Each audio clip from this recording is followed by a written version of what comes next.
Vamos aqui começar a palestra do Caio Cortella. Caio Cortella é vice-presidente da Federação Paranaense de Tênis, também é membro da equipe nacional de capacitação da Confederação Brasileira de Tênis, trabalha como treinador já há mais de 17 anos. Nesse período, teve o êxito de treinar inúmeros infantos juvenis de projeção nacional e também juvenis que foram ao tênis universitário americano.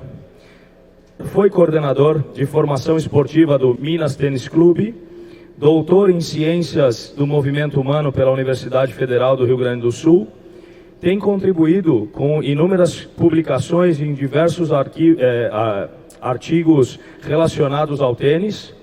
Atualmente é professor da Universidade Estadual de Londrina, a UEL, e tem atuado pelo desenvolvimento de profissionais, de treinadores de tênis, tanto na parte acadêmica, quanto também na parte federativa. Boa palestra, Caião.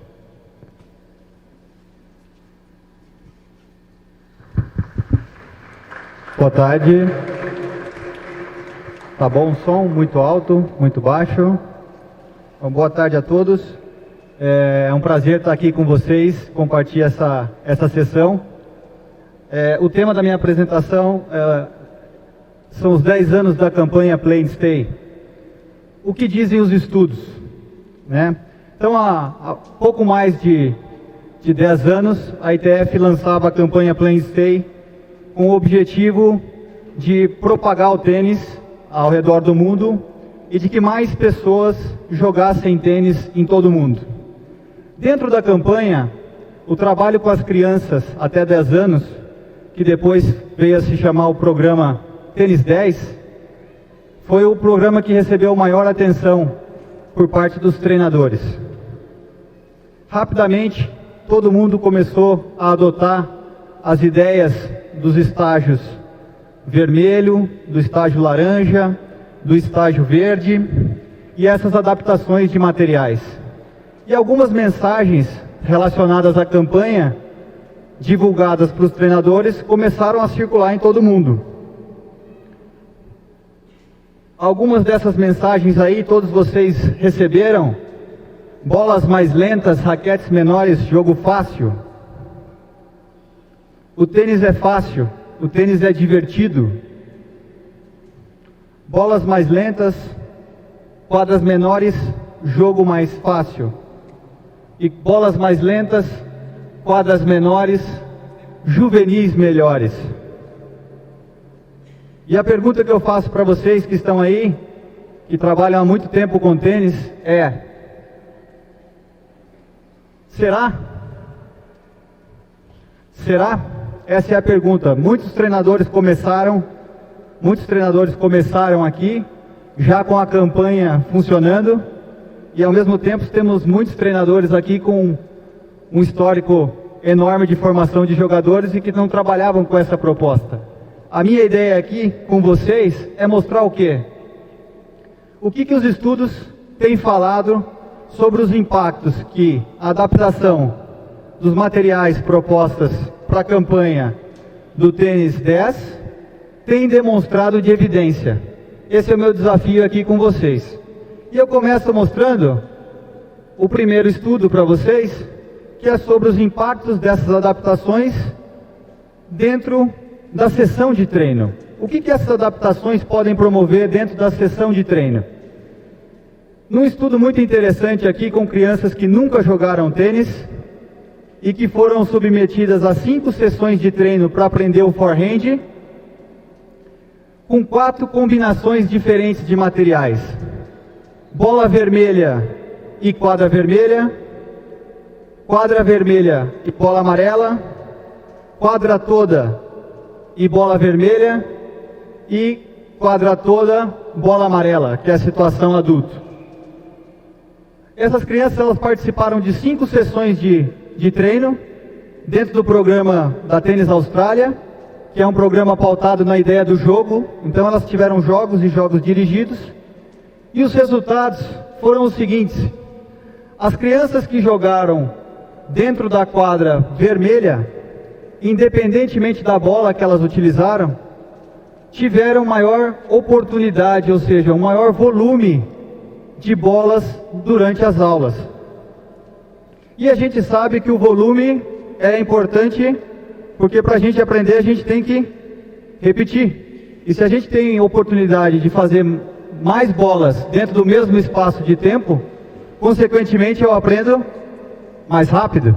E isso foi constatado tanto para o golpe de forehand quanto para o golpe de backhand que elas participaram. Um dado muito interessante desse estudo, que me chamou a atenção, é que independentemente do tipo de quadra que elas jogaram, a percentagem de forehand batida foi muito maior do que a de backhand. E isso nas quadras menores, nas quadras vermelhas e na quadra laranja, acontece com uma frequência ainda maior. Por quê?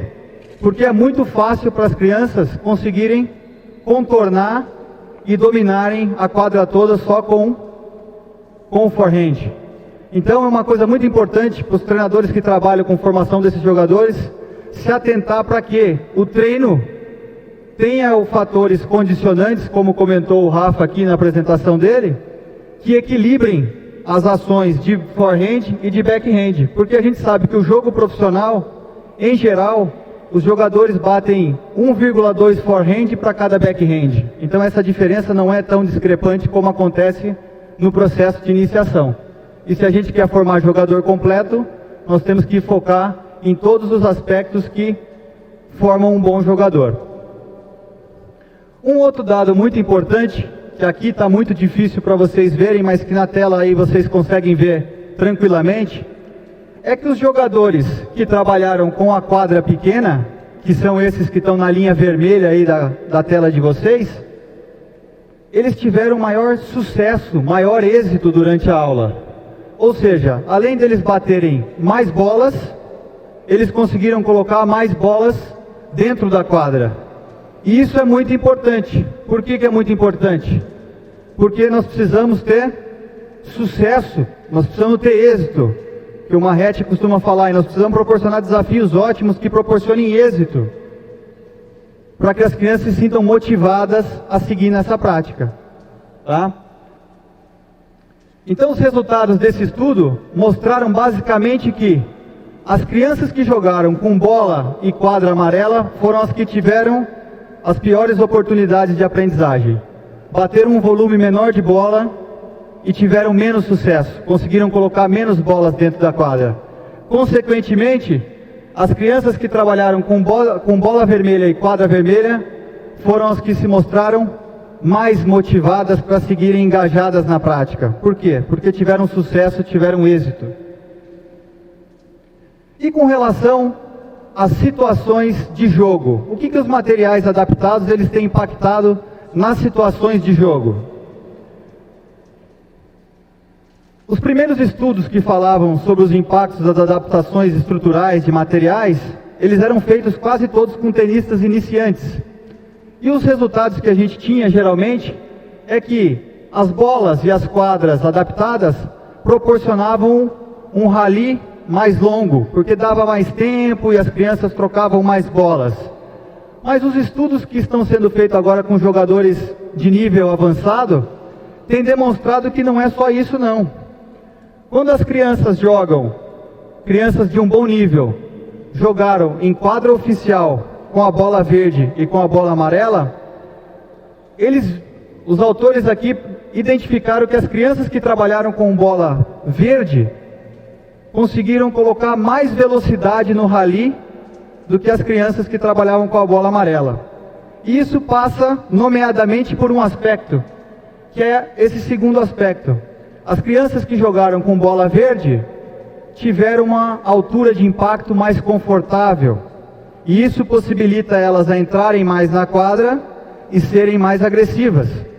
Além do fato de que a gente sabe que a bola amarela, se a criança acelera e pega mal, ela espirra muito, e a bola verde não é assim. Então, as crianças conseguiram ser mais agressivas, pegando a bola num ponto mais legal, e isso permitiu com que elas entrassem mais na quadra. Aumentou também o percentual de pontos jogados na rede. Uma simples adaptação de bola durante a situação de jogo. Então as crianças que jogaram com bola verde conseguiram promover um rally mais veloz, foram mais à rede, fizeram mais impactos no lugar ideal. Consequentemente, foram capazes de ser mais agressivos desde as primeiras etapas da formação. Esse estudo, que eu acho que é um dos mais legais, muita gente pode ter visto, mas eu acho que fiz questão de colocar aqui, que é um estudo que comparou os jogos envolvendo o estágio laranja, verde e amarelo com as características dos jogos profissionais, para identificar qual jogo se aproximava mais. Foram observadas 17 variáveis, eu não posso apresentar todas aqui, mas selecionei algumas que eu achei muito importante, que acho que chama a atenção de vocês. A primeira delas é essa aqui. As crianças que jogaram em quadra laranja e com bola laranja tiveram maior oportunidade de subir a rede. Então, com a quadra mais estreita, mais curta, e um detalhe importante que muitos treinadores esquecem, com a rede mais baixa, proporcionou a essas crianças realizarem um maior número de jogadas na rede e terem êxito. E os jogadores que jogaram em condições verde foram os que apresentaram os resultados mais longe dos jogadores profissionais. Duas outras variáveis também me chamaram muito a atenção. As crianças que jogaram em condições laranja tiveram um tempo de intervalo entre os golpes mais próximo da realidade do jogo profissional. Então, quando a quadra fica reduzida, a bola chega mais rápido para mim. Quando eu tenho muito tempo, como é o caso da bola verde, esse tempo não é realista, ele não é próximo do que essa criança vai fazer lá na frente. Então a quadra laranja e a bola laranja possibilita as crianças se aproximarem ao máximo do jogo de tênis que elas vão jogar no futuro, tendo uma percepção mais precisa do que elas vão precisar para o futuro. Ao mesmo tempo, a gente observa que a bola verde e as condições verdes são as que apresentam mais discrepância para essas crianças, elas estão mais longe. Ou seja, essas crianças vêm numa evolução muito contínua e parece que essa transição da laranja para verde há uma regressão na capacidade de desempenho delas em jogo, em função desse aumento crescente da quadra.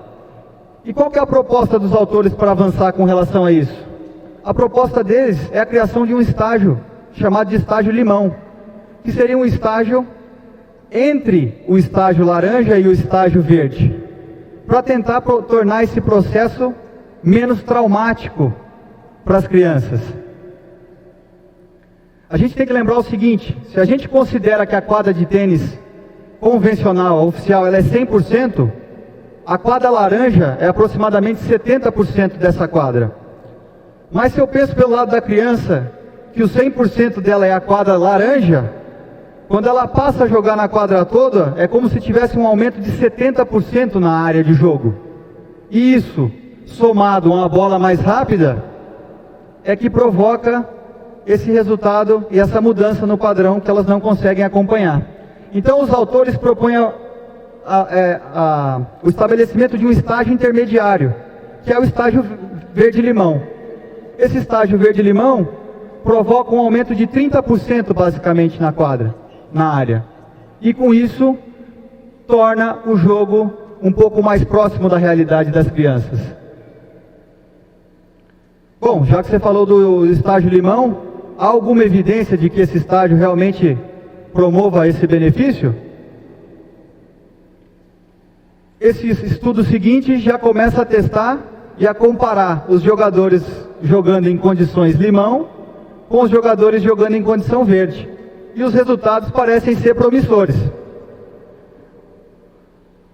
Os jogadores que jogaram nessa condição de limão foram capazes de vencer mais pontos sacando e venceram mais pontos com o segundo saque. Ou seja, adotaram um padrão mais parecido do que eles conseguem desempenhar no tênis de alto rendimento? Quando a gente fala na quadra verde, segundo saque é ponto do devolvedor que entra com a direita, se são jogadores de bom nível. Esse estágio limão mostrou que isso não acontece. É possível sim, se eu adaptar as condições de jogo, manter um padrão próximo do que ela vai jogar no tênis futuro. Isso faz com que as crianças apostem mais no serviço. Um outro dado interessante foi que o tempo de duração dos ralis do estágio verde foi um tempo muito mais longo. Então as trocas de bola no estágio verde, que são as mais longas, são bolas mais lentas, mais jogadas para cima, enquanto nesse estágio limão não houve diferença entre os resultados deles com os jogadores profissionais. O valor foi similar. E no estágio limão, os jogadores foram mais para a rede, conseguiram manter essa essência de subir a rede, coisa que não se observou no estágio verde. E, além desse fato, o que a gente observou? O tempo de intervalo entre os golpes, foi muito mais próximo no estágio limão do jogo profissional do que se observou no estágio verde. Então, desde as primeiras etapas, a gente vai trabalhando a percepção dos nossos jogadores. O tempo que ele tem para responder uma bola é mais próximo do que o que ele vai ter no futuro. Desde as primeiras etapas, nós estamos formando um jogador pensando lá na frente. Então, a quadra limão parece sim ser uma boa alternativa para a gente incorporar. E eu, quando estava no Minas, coloquei em prática essa proposta e para nós foi muito benéfico. Tivemos, acho que, um resultado muito legal nas competições internas que nós fizemos utilizando essa proposta. Bom, mas afinal, Caio, tem muitos estudos que eu poderia mostrar para vocês aqui, meu tempo é curto. O que eu levo quando chegar aquele pai na beira da minha quadra e falar assim: professor, quando é que o meu filho vai jogar com bola e quadra de verdade? O que eu posso falar para esse pai? Você vai falar para ele que essas adaptações que você está fazendo lá na sua aula, na sua quadra, no seu material, elas vão fazer o filho dele aprender mais rápido e de forma mais efetiva, porque eles batem mais bolas num espaço mais curto de tempo. Vocês vão falar para eles que o jogo que ele joga é o jogo que ele vai jogar lá no futuro, que esse jogo é representativo do jogo que o Djokovic está jogando ali na televisão, e que isso vai ajudar ele a ser um melhor jogador. Você vai falar para ele que quando ele joga nessas condições que estão ajustadas ao tamanho e à capacidade dele, eles conseguem bater um volume maior e a ter mais êxito. E o êxito é determinante para que ele siga na modalidade. Pai, você quer que seu filho continue jogando tênis? Ele precisa ter sucesso. Nós precisamos colocar um desafio ótimo para esse jogador. Você vai falar para ele que as mudanças aí que a gente está propondo, essas mudanças propostas pelo programa, elas promovem uma melhoria na técnica desse jogador. Com ele utilizando empunhaduras mais adequadas, fazendo a preparação e ponto de contato de baixo para cima, um impacto mais ao lado e à frente, e sempre que possível, caminhando dentro da quadra. Coisas que não acontecem com a bola verde. Com a bola verde ele fica só indo para trás ou esperando. Ok? Com a bola amarela, perdão. Você vai falar para esse pai que o filho dele vai ser um jogador com táticas mais avançadas, um jogador mais agressivo, que é o tênis ali do futuro. Nós vimos que eles atacam mais desde o saque, são mais ofensivos no segundo saque, conseguem jogar mais dentro da quadra e chegar mais na rede. O que mais que eu preciso de justificativa? Preciso de mais. Beleza?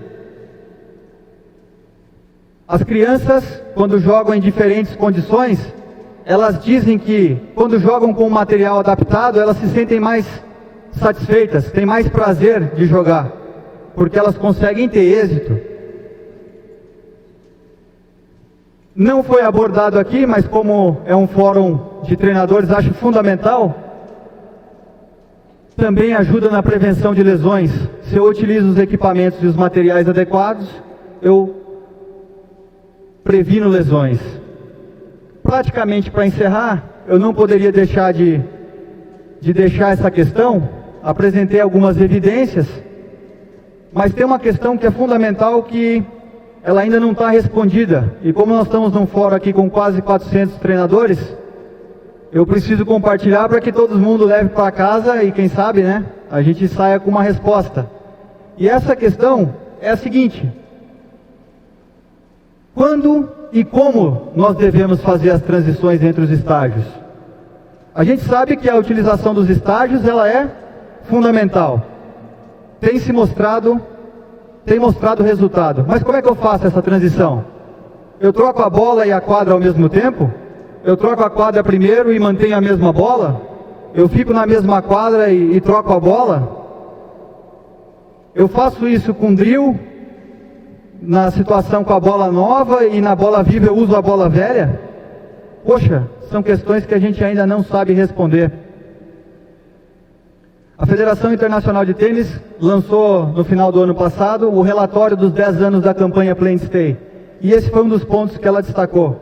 Nós ainda não temos isso claro, e isso depende de tarefa para tarefa. A gente precisa começar a estudar. Nós fizemos um trabalho em 2016, passando com treinadores de grandes clubes. E o que eles nos disseram foi o seguinte: eles fazem essa transição se baseando no ponto de contato, a altura do ponto de contato e qual empunhadura meu jogador utiliza. Então eles ficam vendo se ele não tem mudança de empunhadura, se não muda muito o ponto de contato, e vão transitando. Mas não há um processo sistemático para fazer isso. A gente precisa desenvolver. Então, a questão que eu coloco para vocês refletirem é essa: levem para casa. Espero encontrar vocês na conferência de 2020, e quem sabe lá vocês já terem essa resposta. E eu deixo aqui o e-mail para, se alguém conseguir achar essa resposta, não se esqueçam de me enviar. Tá ok? Muito obrigado.